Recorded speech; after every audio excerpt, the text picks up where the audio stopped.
लक अल्लाहुम्मा सल्लि अला मुहम्मद व अला आलि मुहम्मद कमा सल्लैता अला इब्राहीम व अला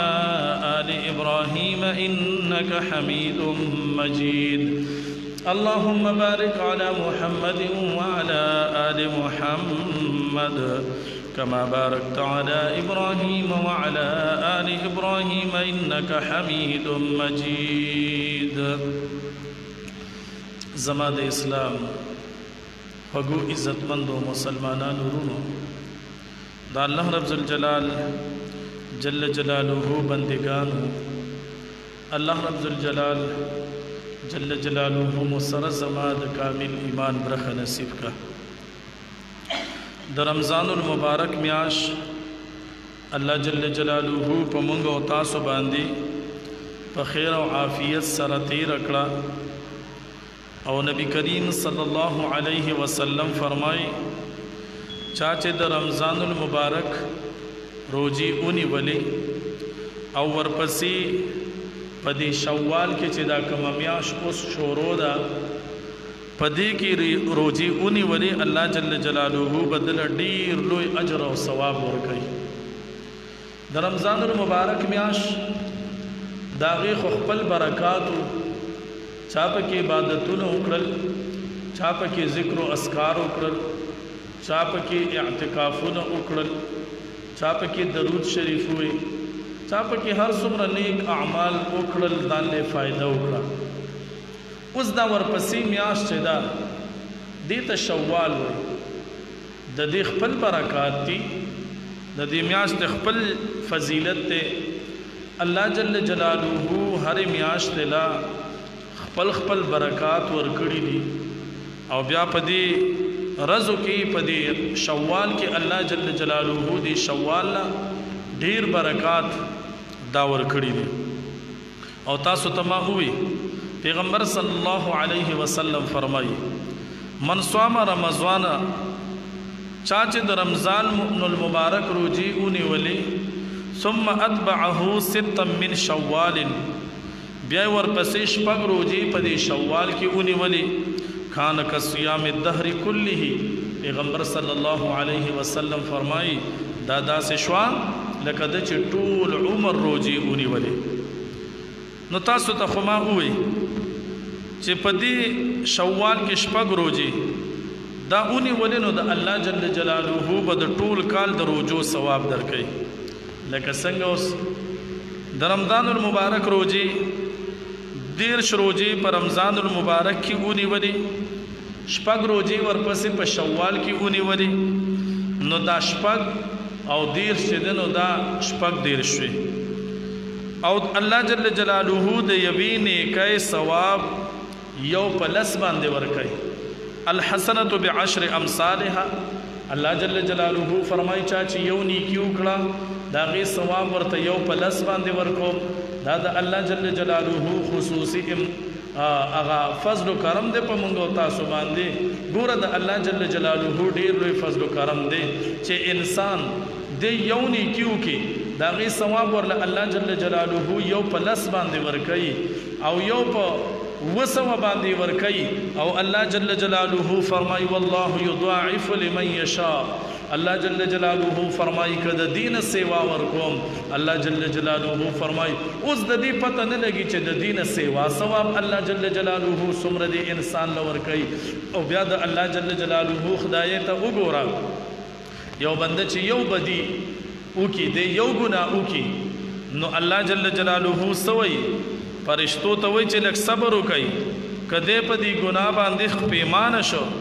द तोबो यस्ता अल्लाह जल्ल जलालुहु ता खोचे दे तोबा उन नबासी नो ब्या अग गुना वरला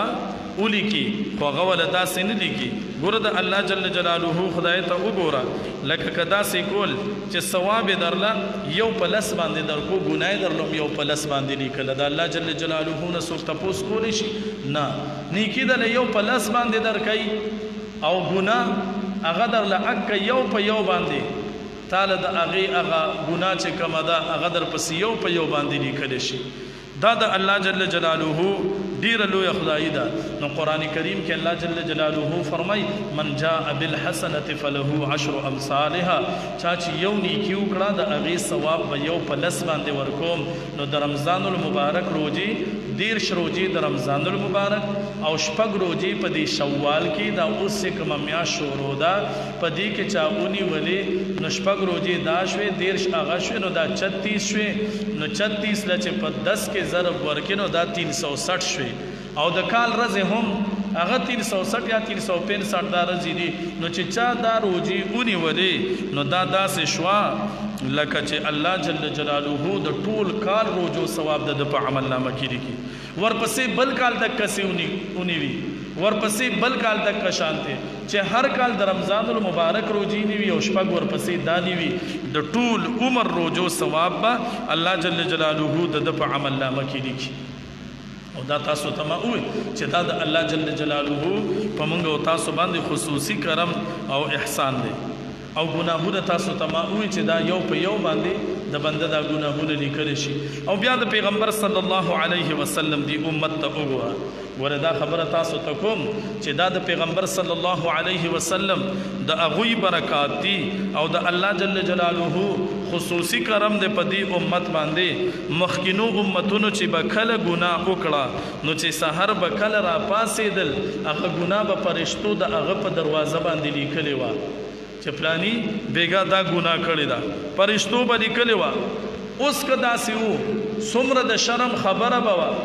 چې یو سړی یو ګناه کړو او هغه ول الله جل جلاله د فرشتو په ذریعہ باندې په دروازه باندې لیکل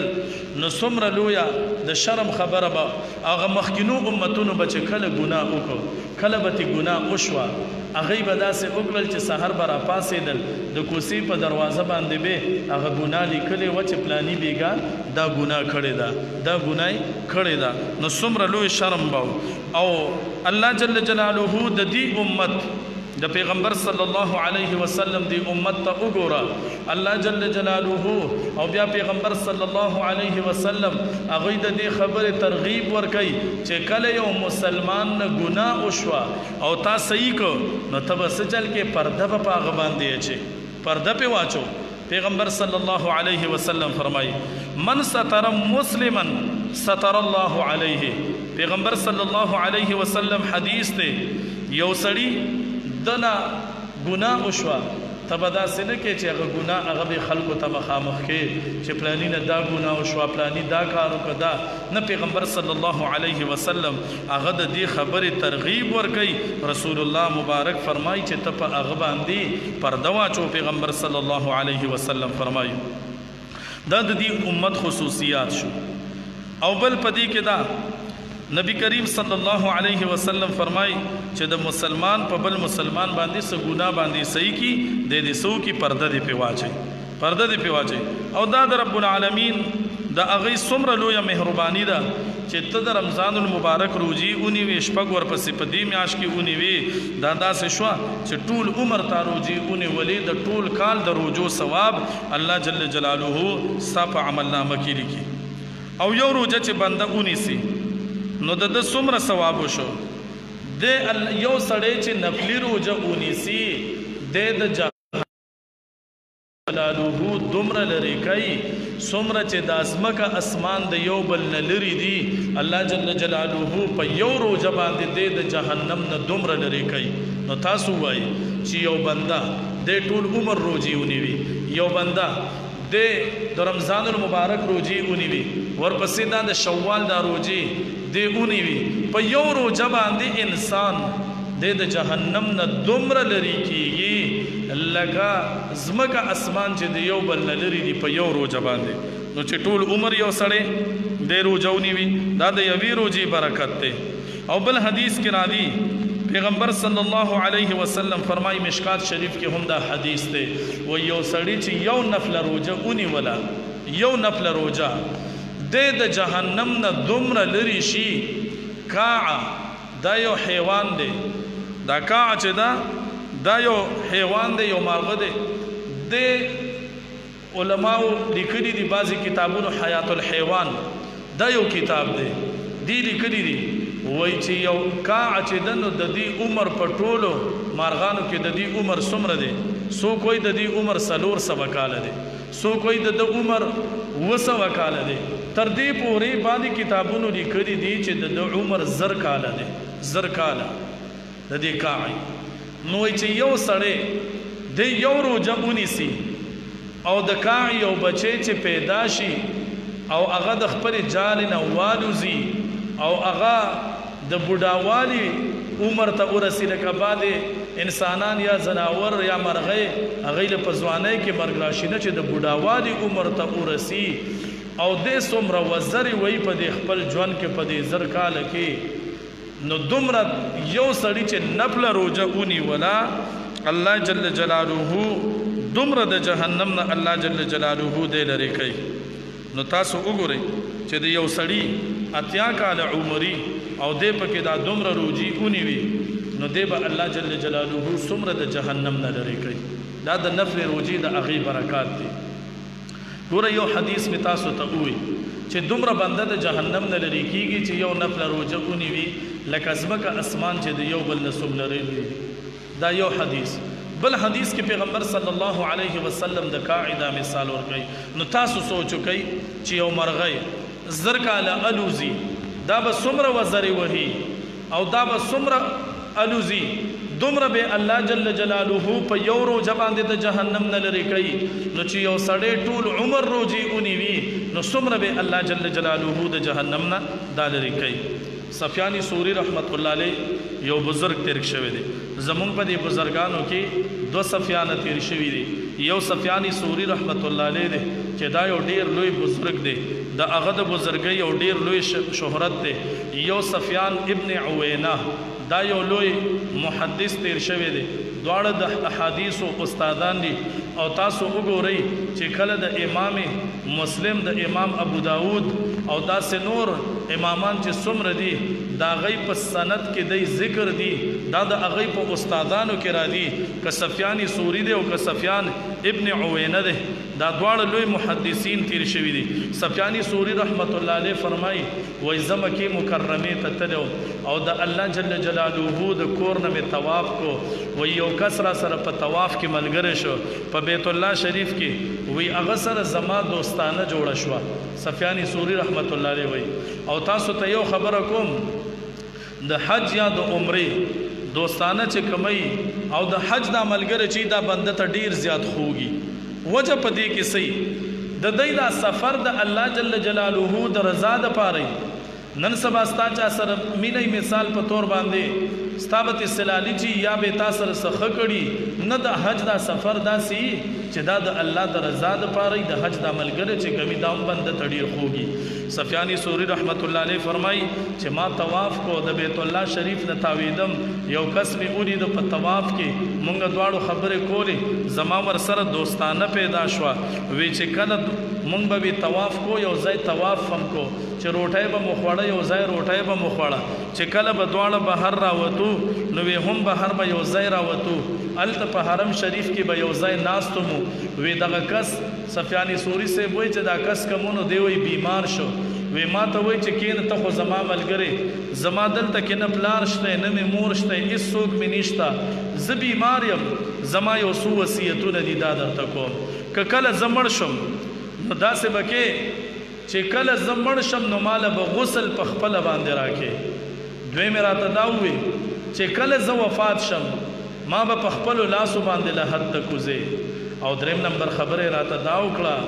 چې کله زه وفات شم او ما په خپلو لاسو باندې خښ کې نو زما د قبر په خوا کې به یو درنګ ناست دی. سفیان سوری صاحب وایي دا وصیتونه ما ته وکړل.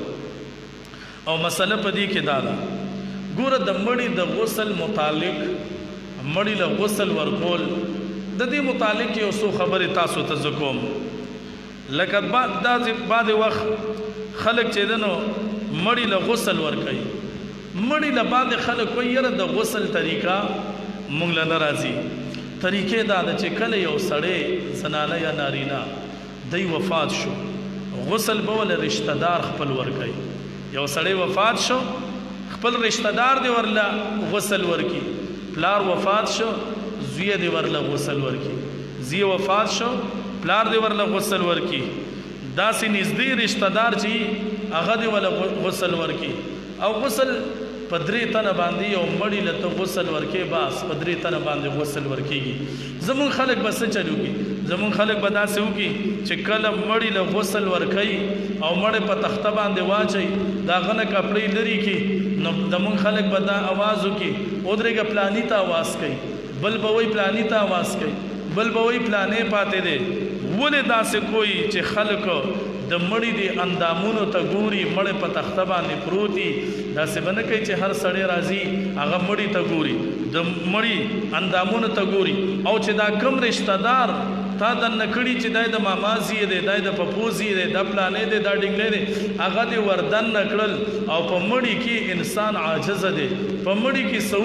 نو دک خپل رشتہ دار به بیا شرمای یو درنګ پس به بیا چې کله مړی غلام به یو جنازه وشي خلکو ته بسوي یره داسې کارو چې خلی داسې وه سترګې وازې پرتې وي خلی وازه پرته وه او پلانې چلو وله خلک به قسمه قسم لاسونه یې چې دنو دا نه غوړېدل نو داسې کار به نه کوي مړی له چې کله غسل ورکوي نو داسې به وله غسل ورکوي چې دی له به اشر نه راغونډې دا ته څه کې چې اشر وله راغونډې غسل تاسو ته ما ووي په درې تنه باندې غسل دا ورکېږي څنګه په درې تنه یو کس ورته اوبه واچوي یو کس هغه به ومخي بل کس هغه به په ډډو باندې واړی په درې تنه باندې غسل ورکېږي او تاسو ته ما ووي چې غسل به څوک ورکوي نږدې رشتہ دار به غسل ورکوي پلار لا زوی پلار له که داسې نه نږدې رشتہ دار چې کمی عادي ورله غسل ورکي دا نه چې مړی په تخته باندې پروت یو ورځي بل ورځي هلکه پلاني له اواز ورکا ډنګلي له اواز ورکا داسې به نه کوي نو خپل مړی دا به په خپله باندې لامبوي ځکه چې مرګ او ژوند الله جل جلاله پیدا کړی دی او دا پته نه لګي چې انسان له مرګ په څه ټیم کې راځي الله جل جلاله د دې انسان دپاره چې کومه نیټه دا مقرر کړي الله جل جلاله قرآن کریم کې فرمایي اذا جاء اجلهم لا يستأخرون ساعة ولا يستقدمون الله جل جلاله فرمایي چې کومه نیټه مې د انسان دپاره مقرر کړې ده هغه به د ګړی په ټیم باندې نه به یو ساعت دی خواشي نه به آخواشي چې کومه نیټه الله جل جلاله د دې انسان دپاره مقرر کړي نو او مرګ انسان به تیارې کوي دی به وایي چې دا به کوم دا به کوم او مرګ چې دی نو دا د انسان له ناڅاپه راځي الموت یأتي بغتة مرګ ناڅاپه راځي انسان به منصوبې تیارې دا کار به کوم دا به کوم په دې کې به مرګ راشي هر څه به پاتې شي خو موږ هوښیار سړی هغه دی چې دی په دنیا کې د مرګ نه مخکې په دنیا کې د آخرت هغه لویه زندګي چې د هغې دپاره دی تیارې وکړي نیک اعمال وکړي دا تمه د دې نه کوي چې ګینې زه ځوان یم زه به بوډا کېږم زه به بیمار کېږم نه داسې نه د موږ او تاسو وینو او دا په دې باندې هم نه ده چې ځوان لګي دی به بوډا کېږي مرګ به ورله راځي تاسو وګورئ دنیا ته چې انسانان راځي په یو ترتیب باندې راځي اول پلار پیدا شوی ورپسې زیه پیدا شوی ورپسې نوسې پیدا شوی دنیا ته راتلل په ترتیب باندې دي خو داسې هم شوي دي چې نیکه موجودي نوسې وفات شوی داسې هم موجودي چې پلاری وي او زیه چرته کله وفات شوی تلل د دنیا نه دا بې ترتیبه دي خو چې مونږ او تاسو د مرګ دپاره تیاری وکړو هر وخت مونږ مرګ ته ځان دا تیار ساتو او د مړي دا لامبول دا مستحب دي مسنون دي چې مړی ولامبئ او بیا داسې به نه کوئ چې کله یو ته اواز کړی کله بل ته تا باندې چې بعد خلک وایي یاره طریقه را ته وښو ته چې کله یو انسان باندې غسل په خپله په ده باندې واجب شي په خپله د غسل ضرورت یې دته نو فرض غسل یې ده یو سړي باندې بیا اودسي راله جنابت پرې راغې نو دا په ده باندې فرض دی چې دا انسان ولامبي او د مړي غسل ورکول سنت یا مستحب طریقه ده نو کله چې یو انسان دی په خپله باندې فرض غسل کوي او دی په غسلخانه کې لامبي نو د چاته اواز کړی دی یا مولا صاحب ته اواز کړی دی چې راشه ماته لږ د غسل طریقه وخو نه هغه غسل فرض چې کې نو په خپله باندې کېږه د مړي د غسل هم طریقه دکه ده څنګه چې په خپله باندې غسل کې دک طریقه د مړی د غسل هم ده. بعد خلک وایي یاره مولا صاحب راولی چې هغه را سره مړی ولامبئ. نه، یو سړی دی راشه نه پوهېږي مولا صاحب ته ووایه، هغه به درته طریقه وښیي چې مړی په دې طریقه باندې ولامبو. نور تاسو ته ما ووایي چې مړی دا په درې طرح باندې هم دا لامبېږي او داسې به وکړي چې څنګه به لامبې چې مړی لامبې 3 ځله په سر به ورله اوبه واچي او 3 ځله په ښي طرف باندې اوبه واچو، 3 ځله په ګس طرف باندې اوبه وله واچو. بس خبره خلاصه شوه. خو د دې نه مخکې استنجا به ورله په لوټه باندې او دس به ورله اوچ کړي. بل به داسې وکړي چې چارندام او استنجا به ورله وکړي، چارندام به ورله وکړي. بس په دقه طریقه باندې په سر باندې اوبه اچول، ښی طرف ګس طرف دا وینځل. دا د مړي د غسل طریقه شوه. او اول بورله استنجا دا په لوټه باندې وکړي، بیا بورله استنجا دا په اوبو باندې وکړي. نو بس چې څنګه ځان له غسل کې نو بس د مړي د لامبولو هم دا طریقه ده که نه. بنداول استنجا په لوټه باندې یا په کاغذ باندې استنجا دی وکړي، بیا په اوبو باندې استنجا وکړي، بیا اودس چارندام وکړي، بیا په بدن باندې 3 ځله اوبه دا راواچوي. دا د غسل طریقه ده.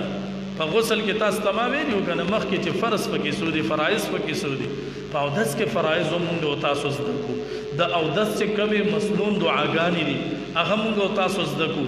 د غسل طریقه دا موږ او تاسو زده کړو. اوس دې کې ښه طریقه دا ده چې دا تبلیغ والا حضرات چې کوم دي دی چې روزي له دا کسان بوزي د مس طریقه ورته هم ښیي، د اودس طریقه ورته هم ښیي، د غسل طریقه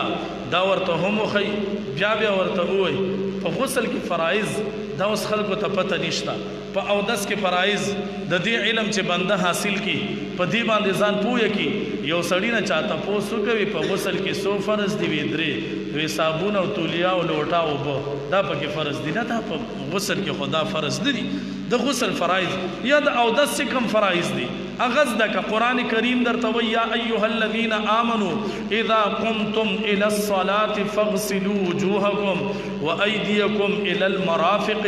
وامسحوا برؤوسکم وارجلکم الى الكعبین. الله جل جلاله قرآن کریم کې فرمای اے د ایمان خاوندانو کله چې تاسو مستقدریږئ نو قمتم به په معنا د ارتم سره اخلي. کله چې تاسو د منځ د پاره اراده وکړئ چې منځ کوم نو سبا وکړئ فغسلوا وجوهکم تاسو به ووینځئ مخونه خپل، مخ به ووینځئ 3 ځله. ہوش اللہ جل جلالہ فرمائی یا ایہا الذین آمنوا اذا قمتم الى الصلاة فاغسلوا وجوهکم وایدیکم الى المرافق لاس به ووینځئ سره د سنګلونه وامسحوا برؤوسکم او څه به وکئ د سر مسح به وکئ، د سر مسح به وکئ. په دې کې بعد خلک په سر باندې ټوپۍ ان شاء الله په دې به بیا د خبرو کوم خو داسې په سر باندې ټوپۍ نو غ ټوپۍ باندې به لاس داسې کی او مسح به وکړي. داسې ستا مسح نه کېږي چې ستا اودس ونه شو، اودس دې ونه شو، منځ دې ونه شو او منځ کې چې تا یو په اودس کې تا نه فرض پاتې شو ستا اودس دا ونه شو. اودس په صحیح طریقه باندې چې کله اودس چارندام ته کښېنئ اول به څه وکئ بسم الله الرحمن الرحیم دا به ووایئ، لاسونه به ووینځئ او په خوله کې اوبه اچول، پوزه کې اوبه اچول دا خو پکې سنت دي. فرایض پکې څه دي؟ مخ وینځل، د مخ وینځل دا فرض دي. لاسونه وینځل تر څنګلو پورې دا فرض دي. د سر مسح کول 4مه حصہ دا فرض دي. خپې سره در ګیټو پورې وینځل دا په اودس کې فرایض دي، په اودس کې دا فرایض دي. اوس باقي عملونه چې دي د غوږونو مسح کول، د سټ مسح کول دا چې دی نو دا پکې ټول سنت دی. بیا ان شاء الله د اودس چې کوم مسائل ما خو مخکې بیان کړي وو بیا به هم بیان کوم. نو ته چې کله غسل کې ستا د غسل طریقه دا ده اول به لاسونه ووینځي، استنجا به وکړي، چارندام به وکړي، بیا په ټول بدن باندې اوبه اچول. نو ستا د غسل چې څنګه طریقه ده دقه طریقه د مړي د غسل هم ده. مړي له چې کله غسل ورکې اول په لوټه باندې استنجا، بیا په اوبو باندې استنجا، بیا په سر باندې اوبه اچول، بیا په خي طرف باندې اوبه اچول، بیا په ګس طرف باندې اوبه اچول. دا د هغې طریقه ده. او که یو سړی داسې وکړي چې که یو ځل اوبه واچې په مړي باندې نو هم کار وشه یو ځل، او بل داسې به وکړي چې یو سړی د مثال په طور باندې مړي له غسل ورکوي. دې کې یو ضروري مسله ده چېرې مړي له غسل ورکې نو د مړي مخ به کم طرف ته وي د مړي مخ هغه قبلې طرف ته به راولي قبلې طرف ته اوس پخوا خو کتابونو لیکلي دي چې څنګه به یې کول داسې به یې وکړل یو کونج به یې وکنسته د هغې د پاسه به یې تخته کېښوده مړی له به یې خپې قبلې ته کړې سر به یې راوچت کړو د مړي مخ به قبلې ته شو اوس خو کنجان دغه سیسټم نشته بس داسې به وکړي چې تخته به داسې کېږي او د مړي له به خپې قبلې ته کې سر به ورله راوچت کې انشاءالله په دې باندې تفصیلي بیان احکام میت دا یو کتاب د مولانا عبدالحی رحمت الله علیه لیکلی دی په دې کې د مړو متعلق ټول مسائل چې څومره دي هغه یې لیکلي دي نو داسې طریقې سره مړي له به غسل ورکړي او که یو سړی داسې وکړي چې مړي له غسل ورکوي په پیپ باندې اوبه پې واچوي اومې غسل وشو که دقسې اوبه پې واچوي اومې غسل وشو خو دا کومه طریقه چې تاسو ته ما بیان کړه نو دا سنت او مسنون طریقه ده نو مړو له به غسل په دې طریقه باندې دا به ورکوي بل مړه چې کله قبر ته کوزوي کله قبر ته مړه کوزوي خپل سړی دی تاسو ته ما وی غسل بولم خپل ورکوي پردي نه دا چې پلاني ته آواز کا پلاني ته داسې به نه کوي او چې قبر ته کوزوي نو هم خپل سړی دی قبر ته کوز کی خپل سړی دا نه چې یو ته وایي بل ته خو زمونږ په خلکو کې یو کار بل هم دی هغه پرېږده چې هلکه خپل مړی دفن کړي په خپلو لاسو باندې دی به ورله په جنازه کې به ورته ودرېږي جي او دعا وکوي نو دا تا چې کومه جنازه وکړه په دې کې تا دعا ونه غوښته دغه دعا نه وه مقصد یې دا دی ورته وایي چې جنازه مې وکړه بس زه در نه ځم نور ایسارېږم نه نو دکه دعا وه یا ورته ځان ښیي چې ګوره زه راغلی او دکه دعا او پیغمبر صلی الله علیه وسلم فرمایي و یو سړی چې د قبر لا یو سړی جنازه وکړه یو قیرات ثواب دته ملاویږي یو قیرات ثواب د یو کس جنازه وکړه یو قیرات په څومره د احد د غر عمره او یو سړی دی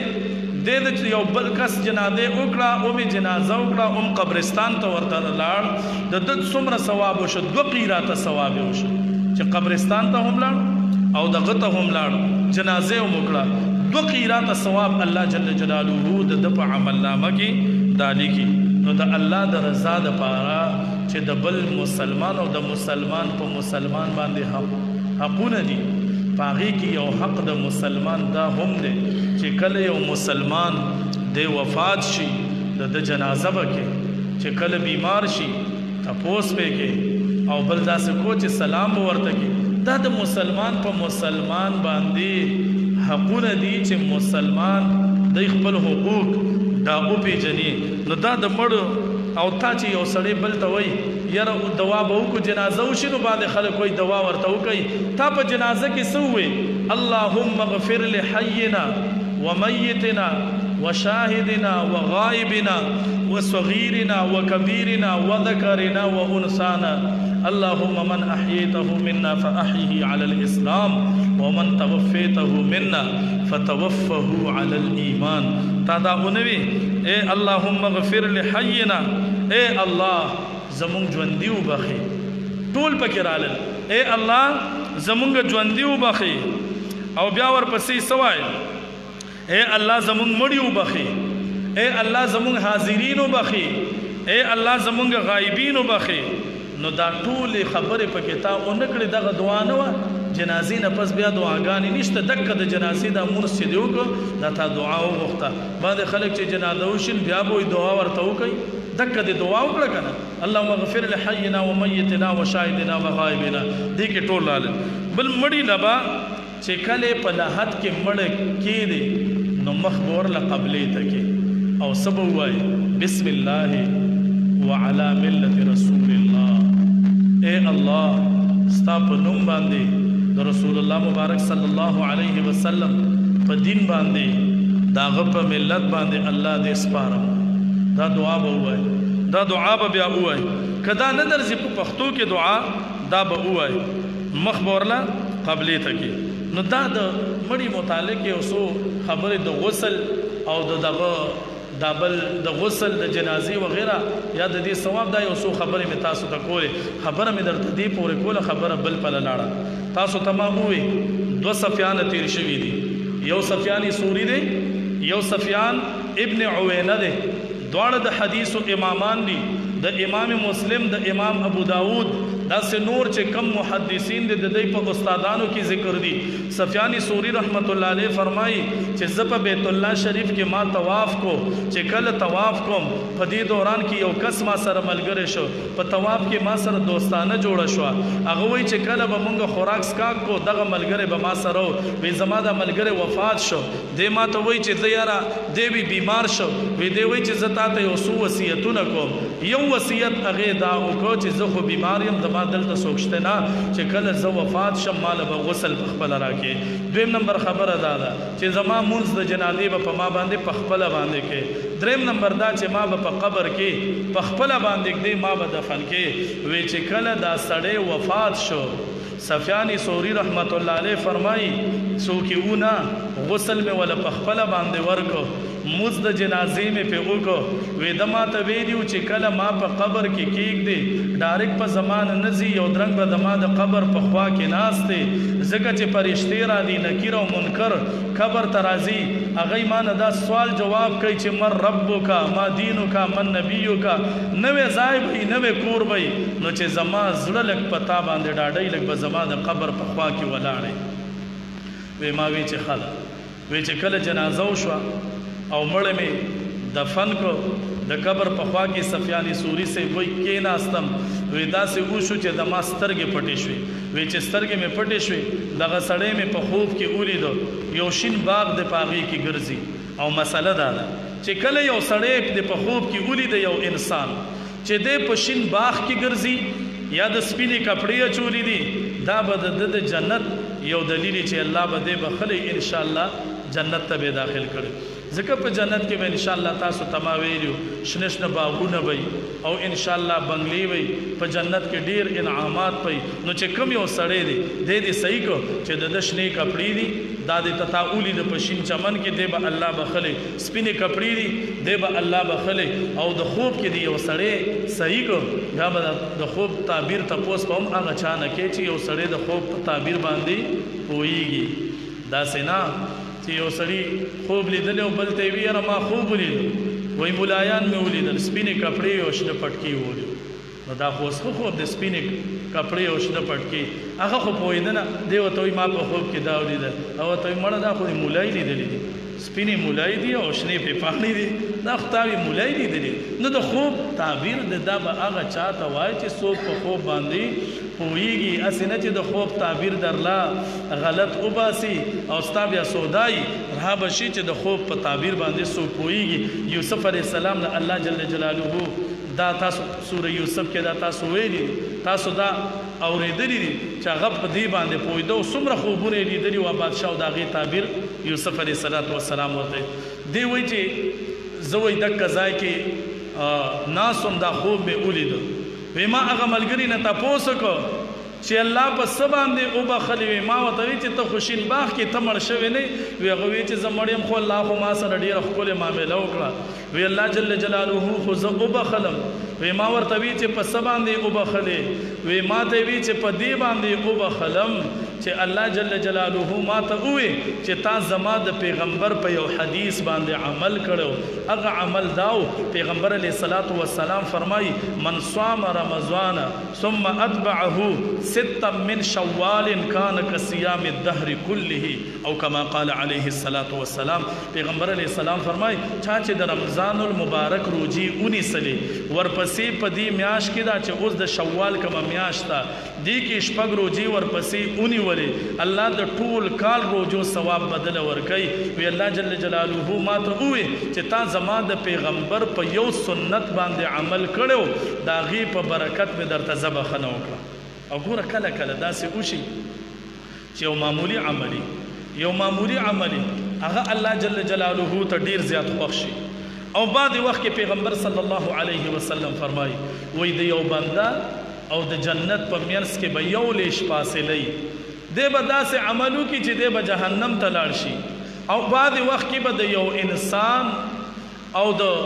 جهنم په منځ کې یو لیش فاصله داسې عمل به الله واخلي چې الله به جنت کې داخلي بله دا چې نیکي به سپکه نه ګڼئ نیکي یو بنده وکړي دا به سپکه نه ګڼئ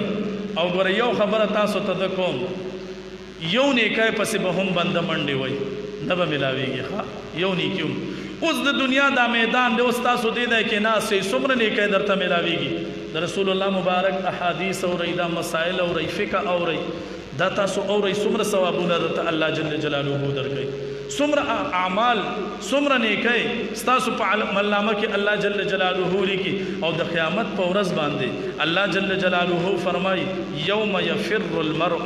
من اخیه وأمه وأبيه وصاحبته وبنيه لكل امرئ منهم يومئذ شأن يغنيه وجوه يومئذ مسفرة ضاحكة مستبشرة ووجوه يومئذ عليها غبرة ترهقها قترة اولئک هم الکفرة الفجرة الله جل جلاله فرمای د قیامت پر ورځ باندې د خزه خاور څومره خوږه رشتہ ده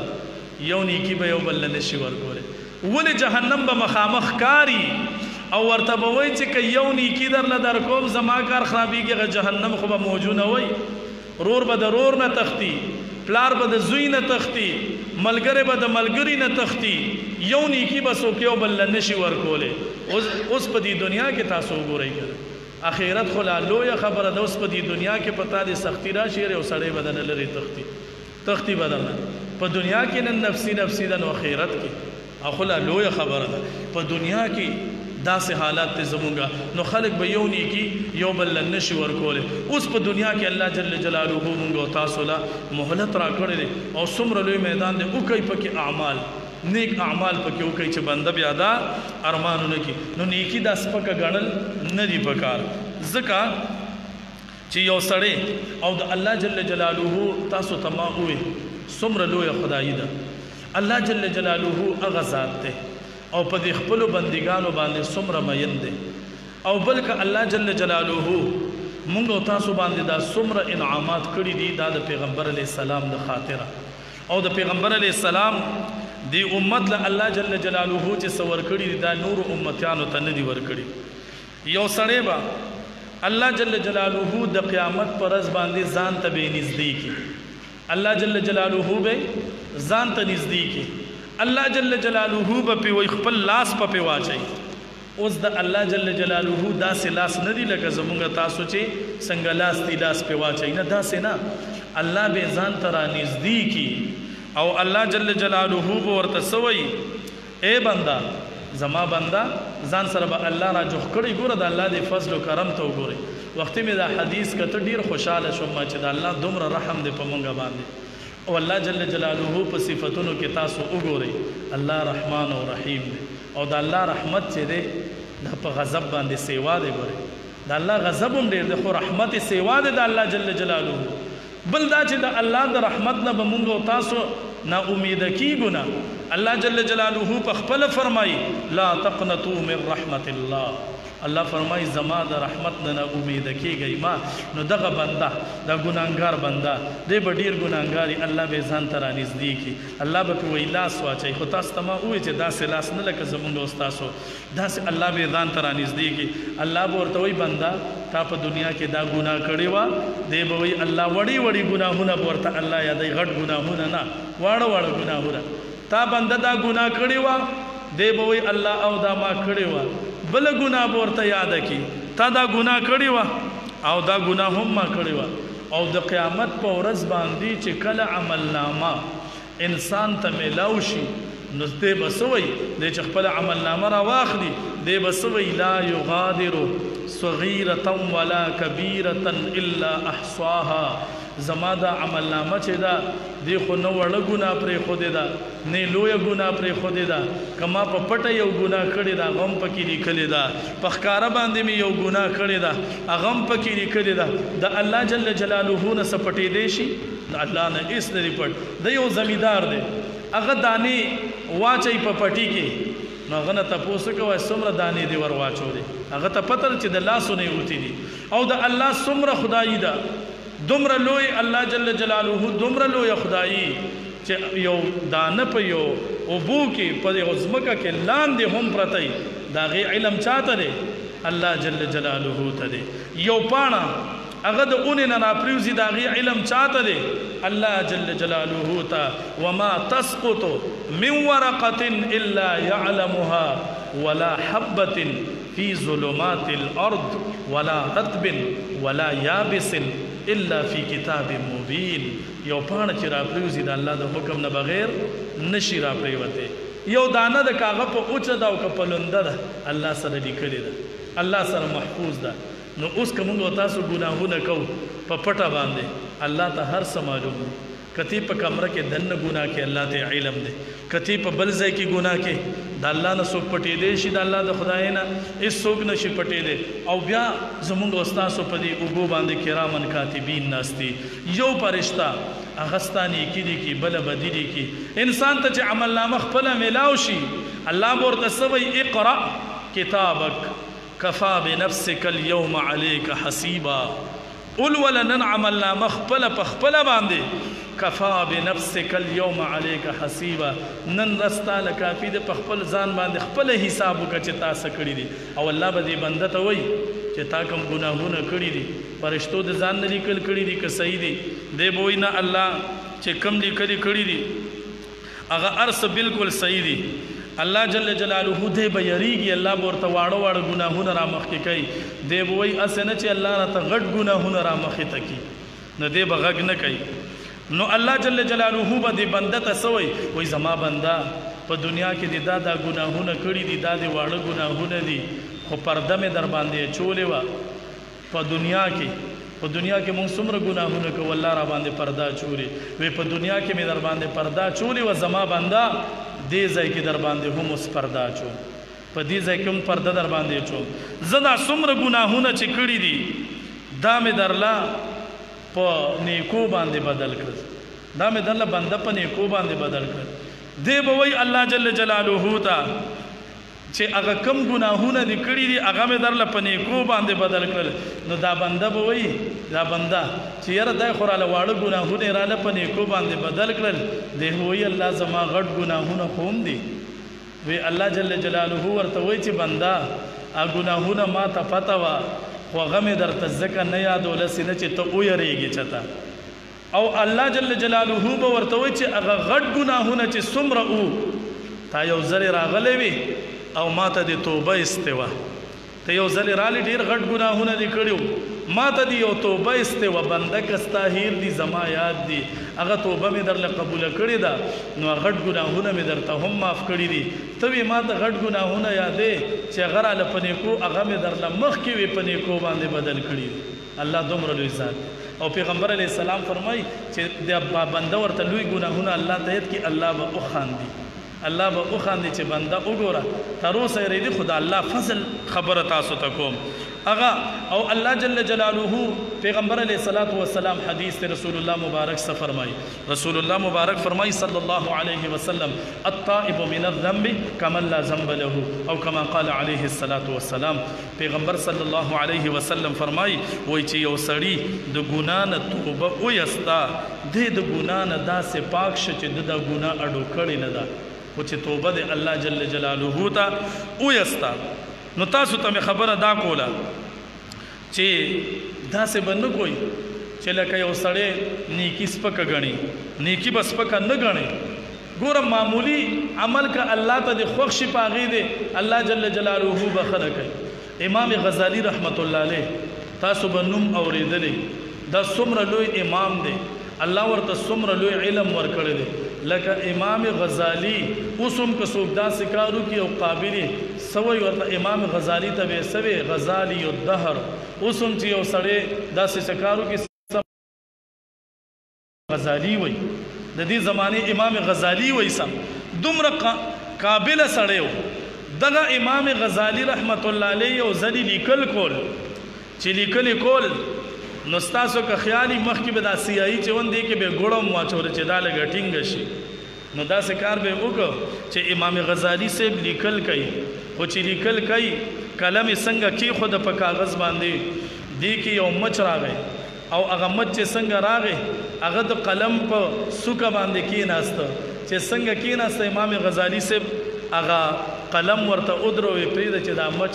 دې ته دا خوراکو کې دا اوس کې ته چې دې سکی دا سیاهي ته اوس کې قلم یې ورته ودرولو. او اوس یو خبره د تاسو ته کوم چې شان دی مثال په طور د دې مړول هم جایز دي. او بیا مچ سره وګوره نیکي دا وکړه چې دی دا سیاهي اوس کېږي نه د دې یو ځای کې مچانې ته مړو جایز دي خو چې کله دا امام غزالی صاحب دی وفات شو چا په خوب کې ولیدو ډېر ښایسته انعامات ولا الله ورکړي ورته وی چې الله تعالی جنت نه درکو نو په څه باندې تا چې د دین څومره خدمت او څومره قابل او څومره علم الله درکړی دی وی نه په هغې باندې نه یم بخلی وی الله جل جلاله راته ووی چې زما یو وړوکی مخلوق یو مچ هغه سره د نیکي وکړه قلم دې ورته ودرو او هغه ته خوراک وکړه زه په هغې باندې مې بخلی دا عمل الله جل جلاله ته خوښ شه په دې باندې مې وبخلی اوس ته چې انسان سره نیکي وکړي او دغه نیکي دې قبوله شي د دې څومره لوی مقام دی بل تاسو ته یو خبره دا کوم یو زنانه په لاره باندې تله هغه زنانه ډیره ګناهګاره وه ډیره بدعمله وه هغه زنانه کې چې څه بدی وي هغه په خپله وي چې هغه ما کې موجود وي یو ځل یې په لاره باندې تله دا زنانه تږې شوه یو ځای کې داسې وکړل چې یو کوهي خوا کې یو سپی صحیح کړ هغه سپی لګیا دی د کوهي د غاړې نه خټې په خوله کې راوچتوي چکونه پرې لګوي دا زنانه پوه شوه چې یاره دا سپی جوړې تږې دی بد دې څه چالو کړو هغه بدکاره زنانه ګناهګاره زنانه خپله پڼۍ را واغسته او خپله لوپټه باندې وتړله کوهي ته یې ورځوړنده کړه په هغې باندې اوبه را واغستې سپي ته یې واچولې هغه تږې و چې کله دا بدکاره زنانه وفات شو الله ورته وایي زه بخلې مې په دې باندې زه په دې باندې مې بخلې یو دا ستاسو ته وایم چې نیکي سپکه مه ګڼئ چا سره نیکي وکړي دا سپکه مه ګڼئ یو زنانه وه بله هغې پیغمبر صلی الله علیه وسلم فرمایي وایي چې هغه زنانه داسې وه چې کلمې ته بهر راوتې وي داسې زنانه او په جهنم کې پرته وه وی نیکه ښځه وه دینداره زنانه وه وی دا ولې په جهنم کې وه وی دا په دې وجه باندې چې دی یو پیشو راټینګه کړې وه او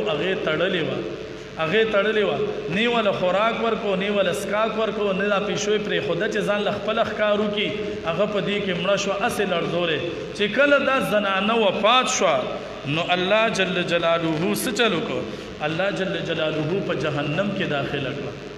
چې دا وګوره د ما په مخلوق باندې دی ظلم کړی دی نو عرض مې تاسو ته دا کو چې یو د پیغمبر صلی الله علیه وسلم دا حدیث چې کومو نو په یو حدیث باندې عمل کړو وی ما ته الله جل جلاله په هغې د برکته وی الله وی چې زه بنده ما جنت کې داخل کړي چې تا د دې میاشتې د شوال دا میاشت چې کومه ده تا د شپږ روجې نیولې اوس د دې روجو ډېر برکات دي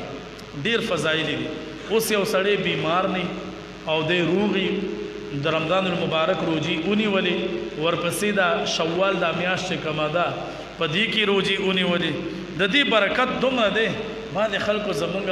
مشرانو به وایي داسې کول چې په دې د دواړو اخترو منځ کې به وي نکاح نه کې دا وی ښه دی بل به یې داسې کول وی د شوال په میاشت کې اوس هم دا ښځې وایي د شوال د وړوکي اختر میاشت چې د دې کې به وایي نکاح نه کې وایي دا برکتي نه بیا دا برکتي نه نو تاسو وګورئ په دې شوال کې دا چې کومه میاشت اوس شروع ده په دې کې د احد جنگ په دې میاشت کې شوی دی په دې کې د احد اوس یو سړی به وایي چې یاره جنگ کېدل جهاد کېدل دا پکې ښه نه دي ځکه د احد په جنگ کې خو اویا صحابه شهیدان شوي نو د صحابو دپاره شهادت څومره لویه مرتبه ده شهادت اسم څومره لویه مرتبه ده بیا د صحابو دپاره څومره لویه مرتبه ده نو د احد جنگ هغه هم په دې کې شوی دی په دې شوال کې او عایشه بیبي فرمایي وایي زما او د رسول الله مبارک صلی الله علیه وسلم نکاح چې شوی دی هغه هم د شوال په دې میاشت کې شوی دی نو عایشه بیبي وایي چې زه د ښایسته او د خوش قسمته بیبي یم چې زما د رسول الله مبارک سره په دې میاشت کې نکاح شوی دی او بیا پیغمبر صلی الله علیه وسلم د عایشې بیبي سره څومره مینه او محبت د رسول الله مبارک نو دغه عایشه بیبي وایي چې زما نکاح هم دا په دې کې شوی دی اوس خلک وایي یاره دا په دې کې نو دا په دې وجه د دې میاشتې هغه برکات بیان شي یو په دې کې د رمضان المبارک روجې دي ونیولې ورپسې شپږ روجې دي یو سړی په صحت باندې روغي اوس ترتیب یې څنګه دی دا روجې به نیسي څنګه ډېرو خلکو ما نه دا تپوس وکړو چې د دې ترتیب څنګه دی دا به څنګه نیسي نو بعضې علما فرمایي چې دا روجې شپږ روجې دي پرله پسې ونیسه پرله پسې بعضې وایي چې نه یو روجه ونیسه او یو پرېږده یو روجه ونیسه یو پرېږده ولې دا ترتیب په دې ښه دی دا ترتیب علما فرمایي چې دا ترتیب خدای چې یو ونیسي یو پرېږدي دا په دې وجه ښه ترتیب دی چې په ټولو داود علیه السلام روزي د الله جل جلاله ته ډېرې خوښې وي د هغه عبادت هغه به څه چل کو یو ورځ به روزه نیوله یو ورځ به کوجه وه یو هغه عمل الله جل جلاله ته ډېر خوښ و نو اوس هم که دا روزي څوک نیسي نو داسې دي ونیسي چې یو ورځ روزه یو ورځ کوجه او که پرله پسې نیسي هم د دې نیسل دا جایز دی او دا د پیغمبر علیه السلام په دې سنتو باندې چې عمل وشي او عمل وشي او ګوره تاسو ته ما په سر کې ووایي چې 13 روزې د رمضان المبارک شوې او شپږ ورسره دا شوې شپږ دا شوې 36 روزې شوې او الله جل جلاله فرمایي چې زه یو انسان لا د یو نیک عمل وکړي د یو نیکي ولا یو په لس باندې بدلو یو په لس باندې نو چې هغه ولا یو په لس باندې بدلوم نو 360 دا 36 لچ په 10 کې ضرب ورکې نو دا سوره شي 360 او په کال کې رزم دومره دي نو د ټول عمر روزو ثواب الله جل جلاله د په عمل نامه کې د یو کال د روزو ثواب دلی نو چې هر کال بنده د رمضان المبارک روزي ورپسې دا داسې شو لکه ټول عمر چې د روزي ونیسلې او تاسو ته ما دا فضایل بیا ما بیان کړل بیا بیانوم دا سبلګری نو چې بیا درته ووایم چې یو سړی یو نفل روزه اونی ولا نفل روزه یو د اونی ولا د جهنم نه دومره لری شو لکه ځمکه اسمان چې یو بل نه څومره لري یو حدیث کې دا راځي په یو نفل روزه باندې نو چې ټول عمر یو سړی بیا روزي ونیسي بل یو سړی چې نفل روزه ونیسي مشکات شریف کې راځي وای کا یو حیوان دی یو مارغه دی د عمر وای زر کاله دی زر کاله وای دی چې د بوډاوالي عمر ته ورسی او د جال نوالو زی او وزر وهي او د زرو کالو عمر ته دی ورسی د به څومره وزرې وهلي په دې زر کاله کې وایي چې یو سړي نفله روزه ونیوله د الله جل جلاله دومره د جهنم نه لرې کوي تاسو ووایه چې زر کاله عمر شي او هغه څومره الوتی نو انشاءالله الله جل جلاله به دا برکات په الله جل جلاله موږ او تاسو ته راکوي نو د رسول الله مبارک صلی الله علیه وسلم په سنتو چې عمل وکړو نو چې کم کسان په صحت باندې روغي الله ورته صحت ورکړي او بیماری سنی نو د دې دا روزي دا شپږ روزي دی اونیوي او په دې کې یو فلسفه پکې سره فلسفه لومبه خبره خدا ده چې فلسفو ته مونږ اړو سوچو نه کو چې یاره بس فلسفه پکې مه ګورئ بس فلسفه پکې دا ده چې رسول الله مبارک ویلي دي بس د دې برکات دي ځکه پیغمبر علیه السلام ویلي رسول الله مبارک او فلسفه پکې دا علما فرمایي چې یو سړی دا روزي ونیسي نو فلسفه پکې دا چې الله د رمضان المبارک روزي می ونیولې ورپسې دا روزي نیسم الله په غشتو روزو باندې مستومان نیم غره دا نو هم چې شکر دې چې تیرې شوي پاغي ستومان نیم دا درلوم الله جل جلاله نسم پیغمبر علیه السلام ویلي دي دام نسم الله دې د عمل توفیق راکړي دعا وکړي الحمدلله رب العالمین والعاقبة للمتقین والصلاة والسلام على خير خلقه محمد وآله وصحبه اجمعین دعا وکړي الله موږ له دې خبرو باندې د عمل توفیق راکړي یا الله د پیغمبر صلی الله علیه وسلم په سنتو د عمل توفیق راکړي یا الله رسول الله مبارک صلی الله علیه وسلم د امت لپاره کومې د خیر دعاګانې غوښتې دي الله په هغې کې زموږ مکمل حصه وفرمایي کوم د شر او فتنې نه پناه غوښتې ده الله هغه شر او فتنو نه موږ ټول محفوظ وساتي څومره بیماران دي کورونو کې هسپتالونو کې الله ټولو بیمارانو ته صحت کامله ورکړي الله زموږ د ټولو روحاني جسمانی چې څه قسم بیماری دي الله ختمې کړي زموږ د مشران کشران اوس دلته کې ډیر ملګري ناستي بیماران دي الله روغ صحت ورته سره زموږ یا الله د پاره د نیکو اعمالو نصیب کړي دعا وکړئ څومره مردگان مسلمانان چې وفات شوي الله ټولو ته مغفرت نصیب کړي الله دا ملګري چې کم ناستي الله دا ناست خپل دربار کې قبول او منظور کړي یا الله سمونګه اوې سدی واورې د ټولو له عمل توفیق په ورکړي الله دا ناست د خپل دربار کې قبول او منظور کړي الله زمونږ د ټولو ناراضي شي گناهونه معاف کړي الله د موږ د ټولو په حال باندې رحم وفرمایي یا الله د چا د شریعت د اصول دلان دي یا الله څومره حاجات دي څومره ضروريات دي الله د غیبی خزانو نه ولا برابر کړي د ټولو ملګرو شرعي مقاصد حاجات ضروريات برابر کړي د چا اولاد نه الله تو ورته اولاد ورکړي د چا نارینه اولاد نه الله نارینه اولاد ورکړي الله د چا اولاد نه فرمانه ته ولا فرمان بردار کړي یا الله د چا روزګار نه د حلال روزګار ولا ورکړي یا الله په چا قرضونه یا قرضونه ولا ختم کړي الله د چا से किस्म मुश्किलात थी, हाजात थी, ज़रूरियात थी, अल्लाह द गैबी ख़जानों ने वाला बराबर की। अल्लाह द टूलो मलगरो दानास्ता अल्लाह खपल दरबार के कबूल मंजूर की। अल्लाह द दिन कार मुंग टोलो न पे इखलास सरा वागस्त लेके अल्लाह मुंग टोलो ता प वक्त जन कदन की प सिद्क़ दिल सरा जा करीबा नसीब के चला इलाहा इल्लल्लाहु मुहम्मदुर रसूलुल्लाह।